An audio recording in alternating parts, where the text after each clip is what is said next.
Hello guys, আমি Nandini and welcome back to my channel Nandini official. সবাইকে জানাই শুভ নববর্ষ। জানি নববর্ষের ভিডিও দিতে অনেক লেট হচ্ছে, তার জন্য আমি তোমাদের কাছে ক্ষমা চেয়ে নিচ্ছি। প্রথমেই বড়দের জানাই প্রণাম আর ছোট্টদের জানাই অনেক ভালোবাসা। এই দিয়ে আমি আমার ব্লগটা স্টার্ট করলাম।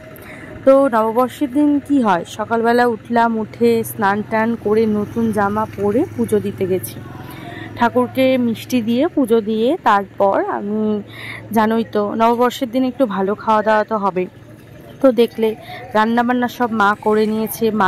রুই মাছের ঝোল, খাসির মাংসটা আমরা খাই না, বাবা খায়, তার জন্য করা হয়েছে।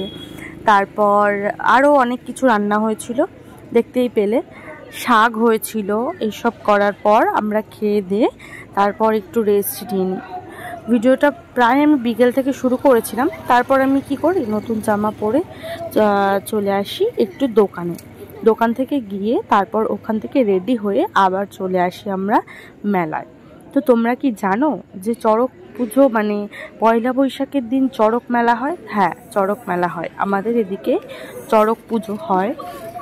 তো আমরা সেই পুজোটাই দেখতে গেছিলাম।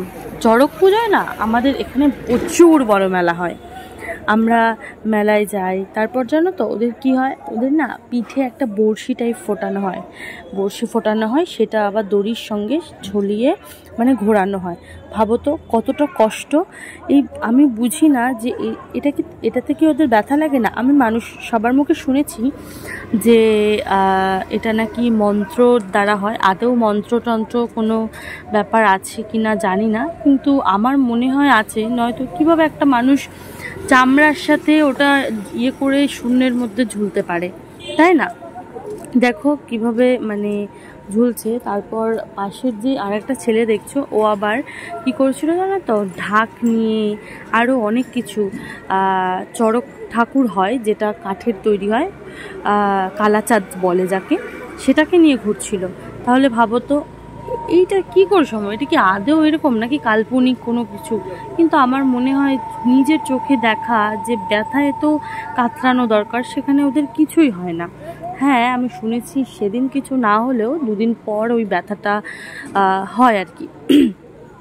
তো চড়ক মেলায় গেলাম, তারপর এই ঘোরানো, তারপর আরও কিছু করে জানো, আগুনের ওপর পা দেয়, তারপর হচ্ছে তোমার মাটির তলায় কতক্ষণ যেন রেখে দেয়, তারপর তোলা হয় সন্ন্যাসীদের। প্রায় 1 মাস আগে থেকে সন্ন্যাসীরা যায়, দিয়ে সব জায়গায় ঠাকুর নিয়ে সব বাড়িতে ঢোকে, নিরামিষ খাওয়া হয়। আমরা যেরকম 1 মাস আগে থেকে নিরামিষ খাওয়া শুরু করেছিলাম, কারণ ওই ঠাকুরটা আমিষ যেখানে থাকে সেখানে তোমার ঢোকে না। তারপর এরকম মেলা দেখলাম, বেশ ভালোই লাগছিল। তারপর আমরা ওই মেলা থেকে আবার অন্য মেলায় যাই, যেই মেলাটা বড় হয়। অ্যাকচুয়ালি কি হয়েছে জানো তো, ওই মেলাটা আগের দিনের, মানে পয়লা বৈশাখের আগের দিনের, আর এটা পয়লা বৈশাখের দিনের। তো আমি বললাম না ভিডিওটা লেট হয়ে গেছে, তো দুটো আমি একসঙ্গে দিলাম। তো ওই মেলাটায় আগের দিন গেছিলাম আর এই মেলাটায় পরের দিন।